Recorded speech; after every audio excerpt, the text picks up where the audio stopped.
ಎಲ್ರಿಗೂ ನಮಸ್ಕಾರ.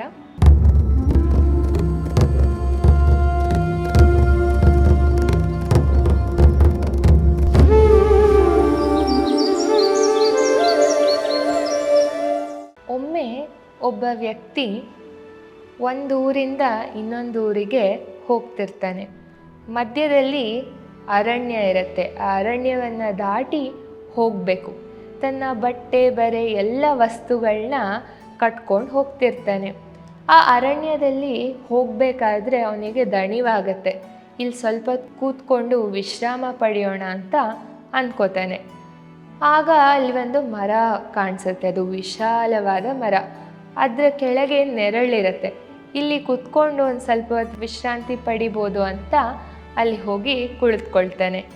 ಹಾಗೆ ವಿಶ್ರಾಂತಿ ಪಡೆಯುತ್ತಾ ಅವನ ಕಣ್ಣೆಳೆಯುತ್ತೆ. ನಿದ್ದೆ ಮಾಡೋಣ ಅಂತ ಅನಿಸುತ್ತೆ. ಅಲ್ಲಿ ನಿದ್ದೆ ಮಾಡಿಬಿಡ್ತಾನೆ. ಹಾಗೆ ಬಿಸಿಲು ಜೋರಾಗತ್ತೆ. ಮಧ್ಯಾಹ್ನ ಹೊತ್ತು ಎದ್ದೇಳ್ತಾನೆ.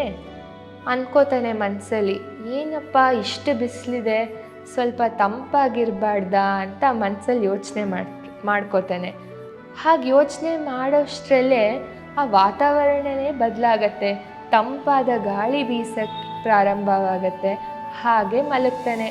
ಆ ನೆಲ ಸ್ವಲ್ಪ ಕಠೋರವಾಗಿತ್ತಲ್ಲ, ಇಲ್ಲಿ ಒಂದು ಒಳ್ಳೆಯ ಹಾಸಿಗೆ ಇದ್ದಿದ್ರೆ ಎಷ್ಟು ಚೆನ್ನಾಗಿರತ್ತೆ ಅಲ್ವಾ ಅಂತ ಮನಸ್ಸಿನಲ್ಲಿ ಅಂದ್ಕೊಳ್ತಾನೆ.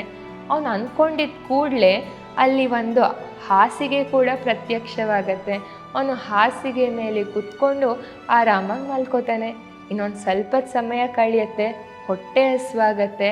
ನನಗೆ ಒಂದು ವಿಶಿಷ್ಟವಾದ ಭೋಜನ ಇದ್ದರೆ ಎಷ್ಟು ಚೆನ್ನಾಗಿರುತ್ತೆ ಅಂತ ಯೋಚನೆ ಮಾಡ್ತಾನೆ ಅಷ್ಟೆ. ಹಾಗೆ ಯೋಚನೆ ಮಾಡಿದ ಕೂಡಲೇ ಅವನ ಮುಂದೆ ಆ ಭಕ್ಷ್ಯ ಭೋಜನ ಅವನ ಮುಂದೆ ಪ್ರತ್ಯಕ್ಷನಾಗತ್ತೆ. ಹೊಟ್ಟೆ ತುಂಬ ತಿಂತಾನೆ. ಅವನಿಗೆ ಬಹಳ ಸಂತಸವಾಗತ್ತೆ. ಅವನಿಗೆ ಯಾಕಿದೆಲ್ಲ ಆಸೆಗಳು ನೆರವೇರ್ತಿತ್ತು ಅಂದರೆ, ಅವನು ಕೂತ್ಕೊಂಡಿದ್ದ ಮರ ಯಾವುದೋ ಸಾಮಾನ್ಯವಾದ ಮರ ಅಲ್ಲ, ಕಲ್ಪವೃಕ್ಷದ ಕೆಳಗೆ ಕೂತಿದ್ದ. ಹಾಗೆ ಭೋಜನ ಎಲ್ಲ ಸ್ವೀಕರಿಸಿದ ನಂತರ ಮತ್ತೆ ನಿದ್ದೆ ಬರುತ್ತೆ. ಹಾಗೆ ಮಲಗಿರ್ತಾನೆ. ಹಾಗೆ ಮಲಗಿದಾದ್ಮೇಲೆ ಒಂದು ಸ್ವಲ್ಪ ಸಮಯ ಆಗತ್ತೆ, ಕಳೆಯುತ್ತೆ. ಸೂರ್ಯ ಮುಳುಗ್ತಾನೆ. ಸಂಜೆ ಆಗತ್ತೆ, ಕತ್ಲಾಗ್ತಿರತ್ತೆ. ಅವನಿಗೆ ಅವಾಗ ಎಚ್ಚರಿಕೆ ಆಗತ್ತೆ. ಎದ್ದೇಳ್ತಾನೆ. ಈಗ ಮೊದಲೇ ಅದು ಒಂದು ದಟ್ಟವಾದ ಅರಣ್ಯ, ಜನ ಓಡಾಡಲ್ಲ. ಏನು ಮಾಡೋದಪ್ಪ ಅಂತ ನೋಡ್ತಾನೆ. ಆಗ ಅವನಿಗೆ ಭಯ ಪ್ರಾರಂಭ ಆಗತ್ತೆ. ಭಯ ಶುರು ಆಗತ್ತೆ.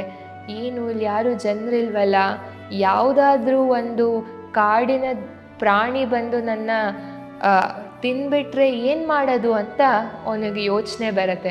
ಅವನಾಗ ಯೋಚನೆ ಮಾಡಿದ ಕೂಡಲೇ ಒಂದು ಹುಲಿಯಲ್ಲಿ ಬಂದು ಅವನನ್ನು ಕೊಂದು ಅವನನ್ನು ತಿಂದ್ಬಿಡತ್ತೆ. ಏನು ಈ ಕಥೆಯ ಸಾರಾಂಶ ಅಂದರೆ, ನಾವು ಯಾವಾಗಲೂ ಸಕಾರಾತ್ಮಕವಾದ ಯೋಚನೆಯನ್ನೇ ಮಾಡಬೇಕು. ಅದು ನಮ್ಮನ್ನು ನೆಮ್ಮದಿಯಾಗಿಡತ್ತೆ, ಒಳ್ಳೆಯ ದಾರಿಯಲ್ಲಿ ಕರ್ಕೊಂಡೋಗುತ್ತೆ. ಒಂದು ನಕಾರಾತ್ಮಕ ಯೋಚನೆಯು ಕೂಡ ನಮ್ಮನ್ನು ನಾಶ ಮಾಡುತ್ತದೆ. ಅದರಿಂದ ಆ ನಕಾರಾತ್ಮಕ ಚಿಂತೆಗಳನ್ನು ದೂರ ಇಡಿ. ಕೇವಲ ಒಳ್ಳೆಯದರ ಬಗ್ಗೆ, ಒಳ್ಳೆಯ ಉದ್ದೇಶಕ್ಕಾಗಿ ಈ ಥರ ಒಳ್ಳೆಯ ಚಿಂತನೆಯನ್ನೇ ಮಾಡಿ ಅಂತ ಹೇಳ್ತೀನಿ. ಧನ್ಯವಾದಗಳು.